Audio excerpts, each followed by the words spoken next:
आरोह भाग 2 गद्य खंड। आरोह भाग 1 गद्य खंड में प्रथम पाठ है आपका नमक का दारोगा, लेखक मुंशी प्रेमचंद। इसके दीर्घ प्रश्नों पर आजकल हम चर्चा कर रहे हैं। 1, 2, 3 प्रश्नों के उत्तरों की चर्चा हमने कर ली है। आज हम चौथे प्रश्न की बात करेंगे। चौथे प्रश्न में लिखा है, निम्न पंक्तियों को ध्यान से पढ़िए। नौकरी में ओहदे की ओर ध्यान मत देना, ये उक्ति है जो पुस्तक से ही ली गई है, कहानी से। लिखा है, नौकरी में ओहदे की तरफ ध्यान मत देना, यह तो पीर का मजार है।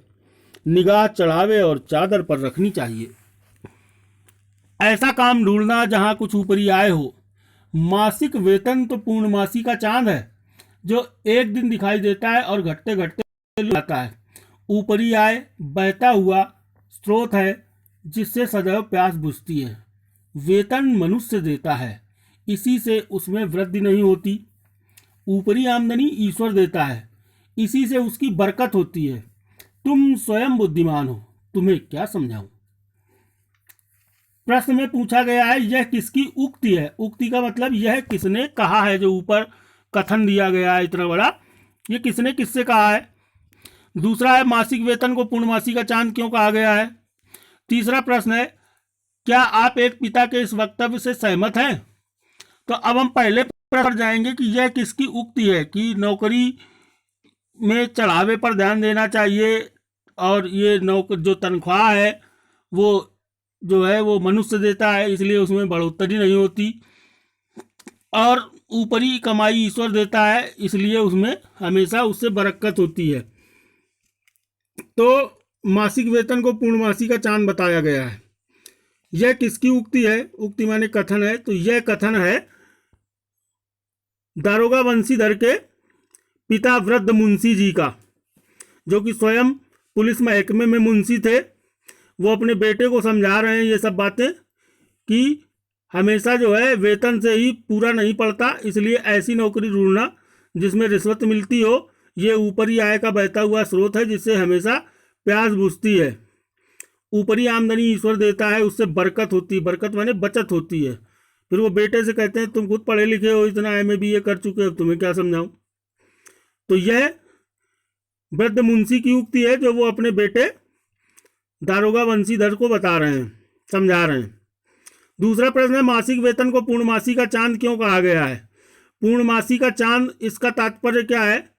पूनम के दिन अर्थात पूर्णिमा के दिन चांद का पूरा रूप दिखाई देता है, बड़ा चांद दिखाई देता है। ये उजेले की रात होती, शुक्ल पक्ष कहते हैं इसको, और इस दिन पूरा चांद दिखता है। फिर धीरे धीरे प्रतिदिन के हिसाब से 15 दिन तक वो चांद, उसकी रोशनी घटती जाती है। चंद्रमा का आकार भी घटता जाता है, और जब ये घटते घटते बिल्कुल न्यूनतम अवस्था में पहुंच जाता है तो अमावस आती है, अर्थात उस दिन घना अंधेरा होता है।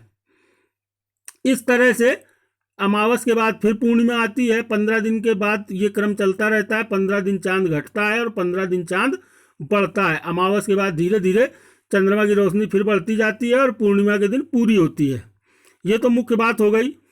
अब यहाँ पर उत्तर में क्या लिखेंगे, मासिक वेतन को पूर्णमासी का चांद इसलिए कहा गया है क्योंकि यह रोज खर्च होकर घट जाता है। चंद्रमा की तरह यह भी माह में केवल एक दिन ही पूरा दिखाई देता है और प्रतिदिन घटते घटते महीने के अंत में पूरी तरह समाप्त हो जाता है। वेतन के मामले में प्रति माह यही बात देखने को मिलती है। 1, 2, 3 या जब भी वेतन मिलता है उसके बाद धीरे धीरे विभिन्न खर्चों में वो वेतन खर्च होता जाता है, घरेलू खर्चों में, और एक समय आता है कि वेतन पूरी तरह से समाप्त हो जाता है और व्यक्ति अगले महीने की तनख्वाह का इंतजार करने लगता है। इसके बाद तीसरा प्रश्न हम इसमें देखेंगे जो पूछा गया था कि क्या आप एक पिता के इस वक्तव्य से सहमत हैं। अर्थात ये जो मुंशी जी अपने बेटे को समझा रहे हैं, क्या आपको ये बात अच्छी लगी। तो हम लिखेंगे, नहीं, मैं दारोगा बंशीधर के पिता की इस बात से सहमत नहीं हूँ। मेरा ये अनुभव है कि ऊपरी आय से मन में ग्लानि उत्पन्न होती है, अर्थात जो गलत है वो गलत ही है, ये ईमानदारी की कमाई नहीं होती। मासिक वेतन ईमानदारी से कमाया जाता है, वो आत्मसंतोष पैदा करता है और व्यक्ति को बंशीधर की तरह निर्भीक बनाता है। जब हम रिश्वत के चक्कर में नहीं पड़ते तो हम अपने कर्तव्य के प्रति निडर होते हैं, और अगर हम रिश्वत लेते हैं तो हमारा स्वभाव कायर और डरपोक का हो जाता है। फिर हम अपने कर्तव्य का निर्भीकता से पालन नहीं कर पाते। तो ये था चौथा प्रश्न। अब पांचवें प्रश्न की बात कर लेते हैं। कि नमक का दरोगा कहानी के कोई दो अन्य शीर्षक बताते हुए उसके आधार को भी स्पष्ट कीजिए। तो उत्तर होगा नमक का दरोगा कहानी के दो अन्य शीर्षक निम्न प्रकार से हो सकते हैं। एक शीर्षक ये आप अपने मन से भी लिख सकते हैं और भी शीर्षक सोच करके। यहाँ दो शीर्षक पूछे गए हैं तो दो शीर्षकों के विकल्प जो है वो हमने बताए हैं। पहला है सत्य की जीत, कहानी का ये भी शीर्षक बन सकता था, नमक का दरोगा ना लिख करके सत्य की जीत शीर्षक लिख देते, टाइटल स्टोरी का, कहानी का शीर्षक। यह शीर्षक कहानी के मूल उद्देश्य से जुड़ा हुआ है। वंशीधर सत्य पथ पर चलते हुए बहुत संघर्ष करते हैं, अतः अंत में उस सत्य की जीत होती है कि आलोपी दिन उनके पास आकर के झुकते हैं, उनसे क्षमा मांगते हैं और उन्हें अपनी जायदाद का स्थायी मैनेजर नियुक्त करते हैं। दूसरा शीर्षक ईमानदारी हो सकता है। यह शीर्षक ईमानदारी के महत्व को बताता है, इसलिए ईमानदारी जितनी दुर्लभ चीज़ आज संसार में कुछ नहीं है, इसलिए हम इस कहानी का शीर्षक ईमानदारी भी रख सकते थे।